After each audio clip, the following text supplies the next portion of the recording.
dans le monde de l'inflation dans lequel nous sommes aujourd'hui depuis à la fois le Covid, la guerre et puis la rareté ces derniers temps de quelques matières premières, on va surenchérir l'inflation. Et si on surenchérit l'inflation, ça va avoir des conséquences sur le pouvoir d'achat. Si ça a des conséquences sur le pouvoir d'achat, c'est encore toute l'économie qui va en souffrir.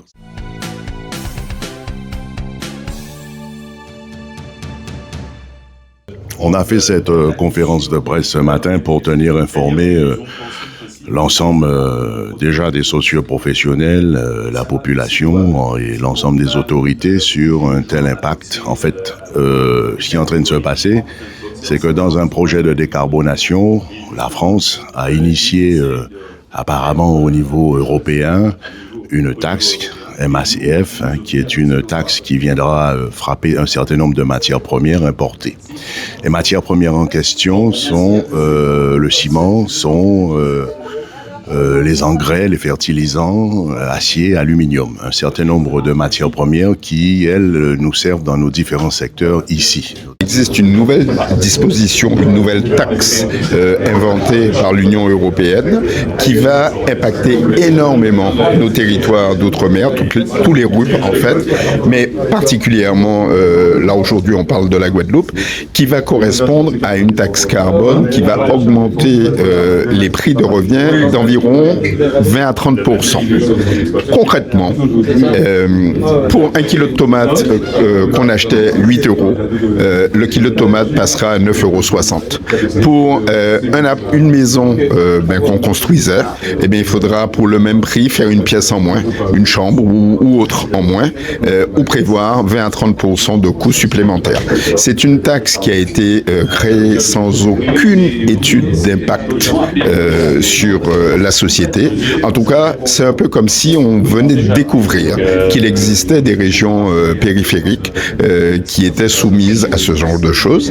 Et donc, on est vent debout contre ça et on demande évidemment à nos élus locaux, nationaux et européens de prendre le dossier en charge afin de défendre ça rapidement parce que c'est une mise en application au 1er janvier 2026. Donc, c'est demain matin déjà et l'impact est immense pour toute la population. Alors, lorsque nous on se bat pour une production locale, lorsque nous on se bat pour faire baisser les tarifs, lorsque nous on se bat pour se réapproprier la production locale, en fait, c'est complètement à l'inverse de tout ce qui est imaginable. C'est considérable.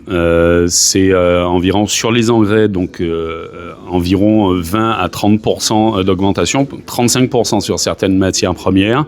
Ça aura un impact sur le panier de la ménagère, fatalement, puisque le coût des engrais pour pouvoir faire pousser les tomates, pour pouvoir faire pousser les ignames, etc., vont augmenter et donc ça va devenir plus cher.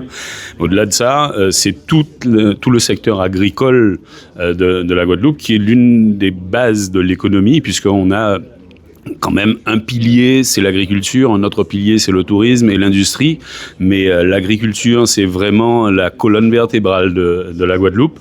Et là, on va arriver à d'intenses difficultés pour ce secteur, puisque ça va augmenter les coûts de production mécaniquement. Sans compter que les populations qui ont déjà des difficultés aujourd'hui au niveau du pouvoir d'achat, on va renforcer ces difficultés. Donc, on estime qu'il est extrêmement important que les décisions soient prises, à minima, que cette application au 1er janvier soit repoussée, pour la simple et bonne raison qu'il n'y a pas eu d'étude d'impact. Deuxièmement, on considère que nos régions ultrapériphériques sont des pièges à carbone, c'est-à-dire que la biodiversité que nous avons naturellement chez nous, aujourd'hui absorbe du carbone. Donc, par cohérence, s'il y a des territoires qu'on doit exempter, c'est bien nos territoires. Et c'est dans ce sens que nous militons aujourd'hui avec l'ensemble des autres organisations socio-professionnelles que vous avez pu voir pour demander, en tout cas aux décideurs, de suspendre son application au 1er janvier 2026 et d'étudier réellement son impact pour voir s'il y avait des solutions pour nos régions.